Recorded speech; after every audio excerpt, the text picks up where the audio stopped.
À la une de l'actualité, cette chaleur étouffante, près de 40 degrés aujourd'hui à Lyon. Le pic de la canicule a été atteint.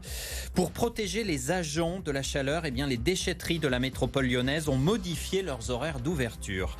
On bat des records de sécheresse. Résultat, le débit du Rhône a baissé de près de 50% le mois dernier. Beaucoup moins d'eau dans le fleuve. Ça pose des difficultés, notamment pour la navigation des bateaux de marchandises. J-1 pour l'OL qui débute la saison demain. Premier match de championnat face au promu Ajaccio. Les Lyonnais qui espèrent bien démarrer cette année, contrairement à la saison passée. Au programme de votre Mac de l'été, un atelier poterie à Lyon. Et puis on vous emmènera aussi faire une balade aquatique au lac de Miribel en quête d'un peu de fraîcheur. Votre météo, les températures vont légèrement baisser à partir de demain et puis ce week-end. On sera quand même demain après-midi au-dessus des 30 degrés à Lyon, 33 degrés annoncés, vous le voyez.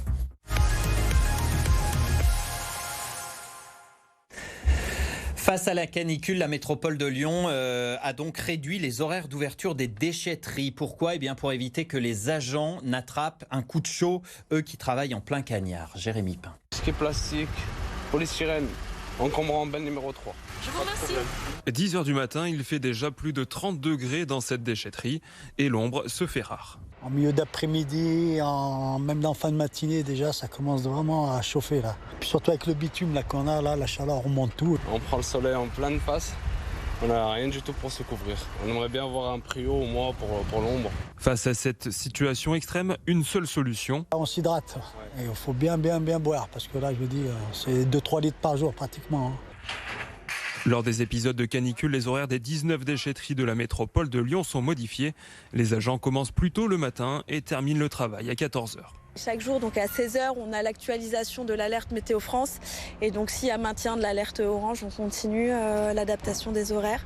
Et à la fin de l'alerte canicule, on revient aux horaires habituels. Avant de venir en déchetterie, donc il faut bien vérifier sur le site de la métropole de Lyon l'actualisation des horaires d'ouverture pour s'assurer si on est en période de canicule, donc sur du 7h30, 14h en continu, ou au contraire si on est revenu aux horaires classiques. Les fortes chaleurs vont persister dans les prochains jours. Ce vendredi, le plan canicule sera prolongé dans les déchetteries. Et nos animaux de compagnie souffrent également de la chaleur. Les chiens, les chats, comment les protéger ? Reportage de Mylène Argelat. Alors là, du coup, c'est la serviette qui est bien fraîche. Et du coup, on va la mettre vers le ventilateur. Une serviette restée 2 heures au congélateur, c'est la technique qu'ont choisi Océane et Julien pour rafraîchir leur chien. Vous la mettez par terre et le chien va s'allonger dessus pour se rafraîchir. Le mieux, c'est de mettre devant un ventilateur pour vraiment que ça brasse de l'air et que ça fasse beaucoup plus frais. Les 2 chinchillas âgés de 15 ans ont eux aussi droit à leur astuce fraîcheur. Je mets le pain de glace dans la cage ici, plutôt en hauteur parce que ça préfère être en hauteur les chinchillas.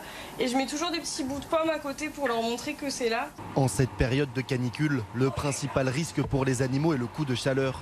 Certains signaux peuvent alerter sur l'état de santé de votre animal. On va avoir un chien qui, au départ, va commencer à se mettre à respirer très fort, très vite. Il va, en général, refuser de se déplacer, il va s'allonger. On peut avoir des signes digestifs qui apparaissent, vomissements, diarrhée. Et plus ça évolue, plus le coup de chaleur se prolonge dans le temps, on risque d'avoir des symptômes neurologiques, voire la mort. Pour préserver vos animaux de compagnie, privilégiez les promenades aux heures de la journée où les températures retombent, tôt le matin ou tard le soir. Une période de canicule, une période de sécheresse aussi. Le débit du Rhône a baissé de près de 50% le mois dernier, au mois de juillet. Bonsoir Arthur. Bonsoir Léo. Le fleuve subit directement les conséquences de la sécheresse. Et la première conséquence, c'est la baisse de la production hydroélectrique. Au barrage de Pierre-Bénite, c'est 25% de production électrique en moins au mois de juillet par rapport à un mois de juillet classique. La faute tout simplement à l'absence de précipitations. La quantité d'eau disponible sur ce barrage est en baisse de 50% sur l'ensemble de l'année. Et le Rhône n'est pas le seul cours d'eau concerné puisque la Saône voit aussi son débit réduire de manière inquiétante. Mais pour le moment, il reste suffisamment d'eau pour le transport fluvial. On est dans un débit effectivement très faible. Un débit de crise, par exemple, pour la Saône, puisqu'on est tombé en dessous de 16 mètres cubes secondes. Mais néanmoins, c'est des débits qu'on a déjà vus. Et il arrive effectivement en été qu'on ait des débits très faibles sur la Saône. Même si on a des faibles débits, Pour l'instant, on arrive à maintenir le tirant d'eau nécessaire à naviguer, c'est-à-dire à peu près 3 mètres d'eau, pour permettre aux bateaux les plus lourdement chargés de passer. Aujourd'hui, nous n'envisageons pas de fermer complètement la navigation sur le Rhône et la Saône, même si la sécheresse venait à durer. Nous avons contacté plusieurs entreprises de transport fluvial. 2 d'entre eux nous ont affirmé que leur activité était impactée et qu'elle devait s'adapter. L'une d'elles, basée dans le Rhône, nous a expliqué qu'elle chargeait moins ses bateaux pour ne pas racler le fond. Baisser le mouillage, c'est justement ce qui est déjà obligatoire dans le Rhin et c'est ce qui pourrait devenir obligatoire dans notre région, chez nous, si le débit continue à baisser. Merci Arthur. Donc la navigation qui se poursuit, mais avec des règles pour s'adapter à ce débit réduit. La politique avec l'escalade qui continue entre Grégory Doucet et Gérald Darmanin au sujet de l'insécurité et sur le dossier de la Guillotière. Le ministre de l'Intérieur était ce matin sur CNews. Gérald Darmanin est revenu sur la nouvelle unité de CRS déployée à la Guillotière. Il s'en prend à nouveau à Grégory Doucet. Il l'appelle à se réveiller. Écoutez. C'est pas tout à fait normal de laisser une unité de CRS dans un quartier, mais je vais le faire. Je vais payer, nous allons payer, à la demande du président de la République et de la Première ministre, à la naïveté, pour ne pas dire parfois au militantisme naïf du maire de Lyon. Et je l'appelle à se réveiller pour aider sa population, qui est un quartier populaire. Et je vais lui demander de prendre ses pouvoirs de police du maire. Les caméras de vidéoprotection, les Français doivent savoir, c'est une compétence du maire, ce n'est pas une compétence de la police. Et je vais lui demander de mettre des caméras. Ça fait 2 ans que le préfet lui demande de mettre des caméras. Il dit qu'il y a des caméras. Mais c'est M. Collomb qui les a installées. Donc elles sont très bien, ces caméras. Mais il se trouve que depuis 3 ans, la ville, elle a un peu évolué. C'est normal. Chaque maire le sait. Ça fait 3 ans qu'on lui demande de mettre des caméras supplémentaires, une trentaine de plus. Et M. Piolle, M. Doucet et M. Mélenchon, malheureusement, dans la NUPES, ils ont une idéologie anti-flic. Je suis obligé de le constater. À la une également, le nouveau chassé-croisé ce week-end sur les routes. Attention, ce sera orange demain, vendredi en Auvergne-Rhône-Alpes. Ce sera noir samedi dans le sens des départs, rouge pour les retours. Et puis à nouveau orange, vous le voyez, dans les 2 sens pour la journée de dimanche. Un enfer évidemment pour les automobilistes. Pas simple aussi pour ceux qui vivent sur les bords des autoroutes. Depuis des mois, des riverains de Rive-de-Gier sur l'axe Lyon-Saint-Étienne se battent pour obtenir un mur anti-bruit. Jérémy.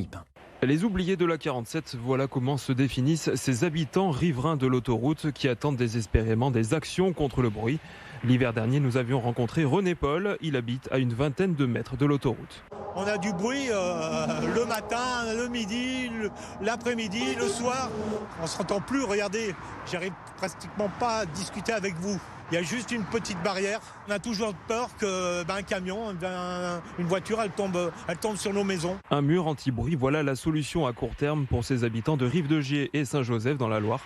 L'État et la région y sont plutôt favorables.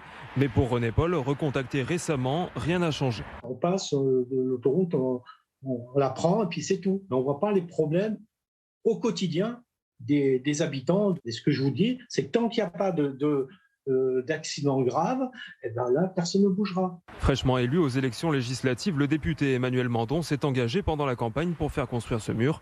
Il promet de faire avancer le dossier. Voyant ces difficultés, naturellement, je suis revenu vers eux en leur promettant, et ça c'est un engagement que je souhaite tenir, de faire le maximum au cours de ce mandat, de peser en appuyant des requêtes qui ont pu être faites et qui sont connues des pouvoirs publics. On ne peut pas tourner la tête et ne pas s'intéresser à cette affaire. Les services de l'État analysent la faisabilité technique d'un mur anti-bruit et étudient la stabilité des sols ou encore l'impact des potentiels travaux sur la circulation.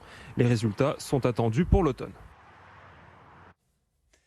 Le football, c'est demain que l'OL reprend le championnat. Première journée face à Ajaccio, face aux Corses qui sont promus. Ça se passe à domicile au Groupama Stadium. C'est la saison de la reconquête qui débute pour l'OL. Julie Yalap. Un promu pour lancer sa saison, un calendrier favorable au mois d'août. Tout semble réuni pour que l'OL entame cet exercice sur une bonne note. Et pourtant, Peter Bosz est prudent car l'été dernier, les Lyonnais avaient eu besoin de 4 matchs pour signer une première victoire. D'abord, le début de championnat, il y a toujours des surprises, toujours.